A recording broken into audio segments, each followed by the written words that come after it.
if you look at the literacy ratio, the gap between men and women, again, the boys and girls, it's huge. We said it will be brought up to 50%, not 50%, up to equal ratio, but today the census says 74% and 52% respectively.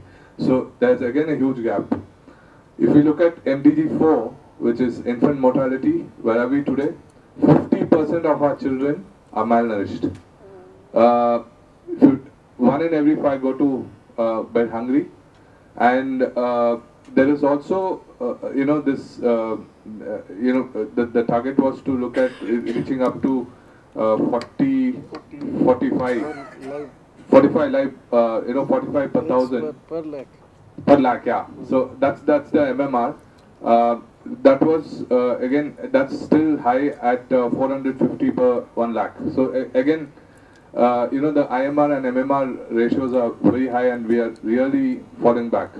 NRHM, I have rumors that it's going to, there are talks about closing it next year. I don't know whether it's been extended or not. So it's at the mercy of whoever. So, these are some of the challenges. And we know the primary healthcare center, conditions, it never works. If we look at sanitation, again, we've had discussions yesterday and today that, how many people go out for defecation. Drinking water, does anyone of you know there's a program called Rajiv Gandhi Jal Suraksha Yojana? Half of the people, 90% of the people don't know that this exists. And in rural areas, even today, there is, there's no proper water supply. Forget about, sanitation and pure drinking water. That's what they say. So, this is a big challenge. If you look at HIV/AIDS, if you all remember, in 2007, overnight, the government declared the figure of HIV from 56 lakhs to 25 lakhs. Yeah. So, from 5.6 million to 2.7 million overnight. So, 2.7 million people, either vanished or got invisible overnight. That's the kind of political game they're playing. And, these are some of the, current context. And the challenges, if we see, why we have not been able to, achieve the targets the way it had to be, is purely because of two reasons. One is the apathy from the government side. They have no interest. There's no commitment to, reduce poverty and meet the targets. And number two, which is very critical for us, is lack of citizenry action and civil society participation. So, these two have been the key, frameworks. And the third is also because the MDG is not inclusive in a way it should be. Because if you see, none of the targets talk about persons with disabilities.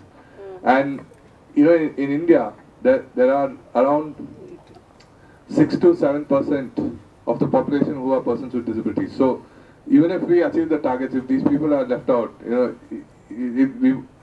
if we achieve the MDG targets, if these people are left out, it's not complete. So, these are the main challenges, and some of the experiences I want to share, which I've been engaged over the last decade, is one is, bringing in citizens' awareness and citizens' voice to the whole process. So, I work with this organization, Voluntary Service Overseas, and what we've been able to set up is a model where we have community volunteers, we have youth volunteers in Jharkhand, in West Bengal, in Orissa, in Rajasthan, and so on, wherein community volunteers are kind of mobilized to enable them to understand what health is, enable them to understand what education is, what are the social advocacy tools which they could use, and then enable people to access their entitlements, which is the main thing, because many places people today, even today, don't know what the government schemes are. Forget about in the MDGs. MDGs they definitely won't know. So, if you have a scheme, let's say the Antyodaya Yojana or the Annapurna or the various food entitlement programs, MDGs 2.6 2 rupees 60 paise scam, which Jerry also mentioned. People don't know these things are happening. So one is that they need to be made aware of all these existing schemes and enabling them to access these programs. The BPL, if you even look at the BPL cards, there are many people who are holding BPL cards who actually are not in the BPL category. They might be a sarpanch, they might be the sarpanch relative, or some landlord's nephew or brother or somebody. There are so many cases like these. So the issue is, do people really understand about this, and do we have processes where youth and community citizens are able to take action? For that, they need to be trained, they need to have awareness on issues of health, education, livelihoods, poverty, the various schemes, the various rights, the fundamental duties, everything. And then they go back to the community and then support people to access their entitlements. So this is one model. The second approach is, I've been associated with the UN Millennium Campaign, and we've been able to pilot this initiative in the state of Orissa and Madhya Pradesh. And this is called Samadhan. And what happens here, we're working closely with the district administration and set up something called as the Citizens Monitoring Hub. This is a platform which enables any citizen to launch a complaint by just using an SMS or voice message service. So today, if they're not able to receive their midday meal benefits or Antyodaya benefits, they have to just take up a mobile and just send an SMS saying that we are not receiving this.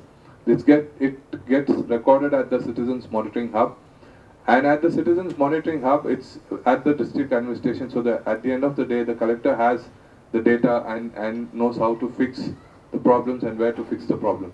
So the grievance redressal mechanism is there, and in due course, they will be able to participate in the district planning process and so on. Now, you might argue that mobile phones, it might be difficult for poor people to use it. There is statistics which says there are more mobile users in this country than toilets. So yeah. Mind you, and almost the mobile reach out is there in rural areas, and we have made sure that if there is no network, the community volunteers will actually go out and do arm sabhas and community meetings and gather data and feed into the system. So this program was launched by the Chief Minister of Orissa 2 months back. And we have a website also where you can look at these complaints and how things are moving. This is from the monitoring point of view, which Asha also raised, where people's participation was not there, and today they're able to do this. My last point, which I want to share, is I've also been associated with the Disabled People's Network in this country. It's a cross-cut disabled people's movement, and there are people who are teachers, who are lawyers, who are petty shop business keepers, who come out and give their time. And what do? They get together, they first understand their rights and responsibilities, they go back to the villages, organize groups of persons with disabilities, and support them to access their entitlements, and many of them have even challenged the district administration in terms of setting things right in accessing their services, vis-a-vis, let it be certification, let it be accessing special services, accessing mainstream education, and so on. So what I'm trying to say at the end of the day, it is just not the UN or the government's job. It is your and my job at the end of the day to see wherever possible how we can kind of set these targets, achieve these targets. These targets are definitely welcome. And I was in Canada 2 months back, and we had the UN representatives there at the Civicus World Assembly. And these are the thoughts where one lacuna is basically the governments not being that much responsible, and the second is citizen reaction. So we really have a huge task, and even if this the mandate gets extended, or there are additional defined targets and objectives, there is definitely a role for citizen reaction, and we need to take that forward. Thank you. Thank you, Praveen. Yeah. Excellent thoughts that you've shared over there, and we'll now move on to Arzal and ask Arzal to request Arzal to share his thoughts on whose mandate is it to address the MDGs. Hello, everyone. I'm happy to be here. I have to be really honest and say what I really feel. First of all, I think that we need to own up to the truth and let the truth speak for itself. Poverty is poverty, period. And the only way we can deal with it, and let me say, I spent 25 years working for the government. And I started out in crisis intervention, and I taught at the police academy for 20 years. And what I found out, if you don't address equity at the beginning of your negotiations, to me it's a waste of time. Because every issue and every problem that we have in our society is based on equity.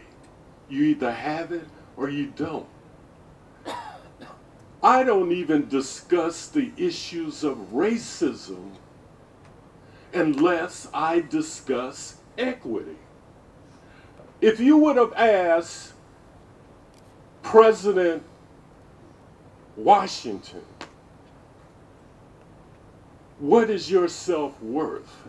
He would have said, I own 300 acres of land, I got 200 heads of cattle, and I got 300 slaves. Racism was factored into his self-worth.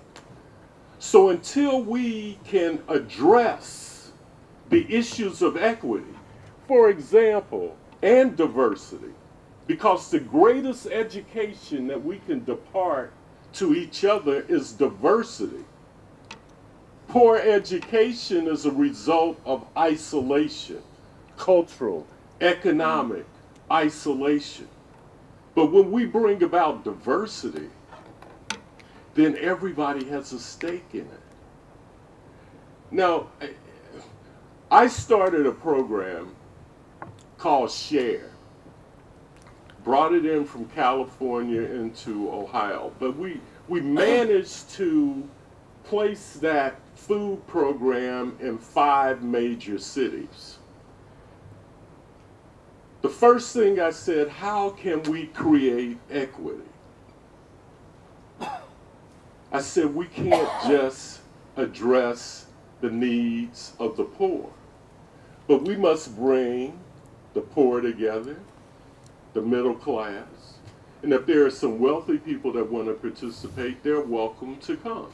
So what we said, we will make it non-means tested, which means all you had to do was donate 3 to 4 hours a week and come to the warehouse, help distribute the food, blah, blah, blah. And if you did that, you benefited by receiving food.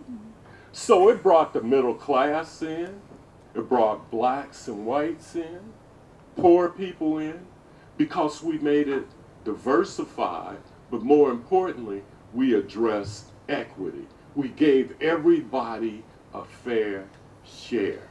So my point, when you're talking about addressing all of these goals, first you say, what is the equity involved in this? When President Clinton invited me to the White House on the Disabilities Act, we worked very hard in my city to develop equity.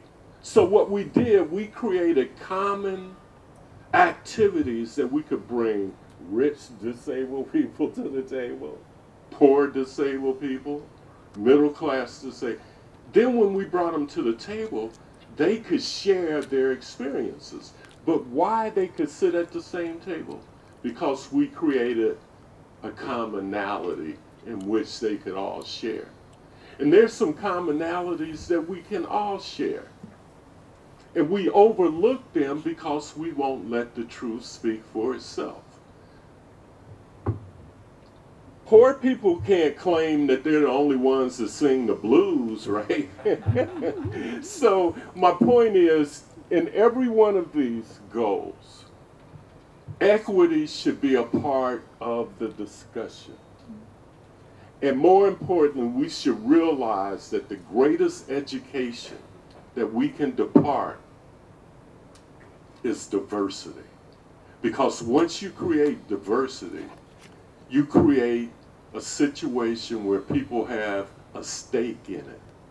And that's what we want to create, that we can bring other people in and say, you have a stake in this too. It's not just my problem, it's our problem. Okay, that I guess I've shouted enough. Thank you, Arsene. That was interesting. Two very important ideas over there, equity and diversity. Brilliant.